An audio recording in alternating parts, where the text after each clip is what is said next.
Item ಯಾವುದೇ ಇರಲಿ try ಮಾಡಿ ಆಚಿ ಚಿಕನ್ ಮಸಾಲಾ. ಇದು ಇಡೀ ಬೆಂಗಳೂರಿಗರೆ ಬೆಚ್ಚಿ ಬೀಳಿಸುವ ಸುದ್ದಿಯಾಗಿದ್ದು, ಪ್ರತಿಷ್ಠಿತ ಬೆಂಗಳೂರು ಕೆಫೆಯಲ್ಲಿ ಕಾಮುಕನ ಅಟ್ಟಹಾಸ.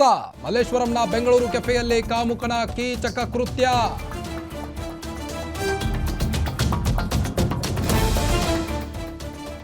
ಇದು ಬೆಂಗಳೂರಿನ ಮಲ್ಲೇಶ್ವರಂನಲ್ಲಿ ಆದಂತ ಬೆಚ್ಚಿ ಬೀಳಿಸುವಂತಹ ಸುದ್ದಿ. ಇದು ಪ್ರತಿಷ್ಠಿತ ಬೆಂಗಳೂರು ಕೆಫೆಯಲ್ಲಿ ಕಾಮುಕನ ಅಟ್ಟಹಾಸ ಅನ್ನೋ ಪ್ರಶ್ನೆ ಮೂಡ್ತಾ ಇದೆ.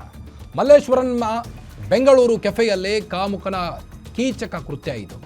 ಕೆಫೆಯಲ್ಲಿದ್ದಂಥ ಲೇಡೀಸ್ ಟಾಯ್ಲೆಟ್ನಲ್ಲಿ ಕಾಮುಕನಿಂದ ನೀಚ ಕೃತ್ಯವನ್ನು ಬೆಸಗಲಾಗಿದೆ. ಪಕ್ಕದಲ್ಲೇ ಇದ್ದಂಥ ಜೆಂಟ್ಸ್ ಟಾಯ್ಲೆಟ್ನಿಂದ ರೆಕಾರ್ಡ್ ಮಾಡಲು ಯತ್ನಿಸಿದ್ದಾನೆ ಈ ಕೀಚಕ. ತನ್ನ ಮೊಬೈಲ್ ತೆಗೆದು ಕೈ ಮೇಲಕ್ಕೆ ಎತ್ತಿ ವಿಡಿಯೋ ಮಾಡೋ ಪ್ರಯತ್ನವನ್ನು ಮಾಡಿದ್ದಾನೆ. ಮೊಬೈಲ್ ನೋಡ್ತಿದ್ದಂತೆ ವಾಶ್ರೂಮ್ನಲ್ಲಿದ್ದಂಥ ಯುವತಿ ಕಿರುಚಾಡಿದ್ದಾರೆ. ಆಗ ಹೊರಗಿದ್ದವರು ಎಲ್ಲರೂ ಕೂಡ ಸಹಾಯಕ್ಕೆ ಧಾವಿಸಿದ್ದಾರೆ. ಯುವತಿ ಓಡುತ್ತಿದ್ದಂತೆ ತಕ್ಷಣ ಅಲ್ಲಿಂದ ಕಾಲ್ಕಿತ್ತಿದ್ದಾನೆ ಆ ಕಾಮುಕ.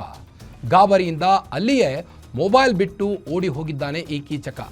ಬೆಂಗಳೂರು ಕೆಫೆಯಲ್ಲಿ ರಾತ್ರಿ 8:15ಕ್ಕೆ ಆದಂಥ ಘಟನೆ ಇದು. ಕಾಮುಕನ ಮೊಬೈಲ್ ವಶಕ್ಕೆ ಪಡೆದಿರುವಂಥ ಮಲ್ಲೇಶ್ವರಂ ಪೊಲೀಸರು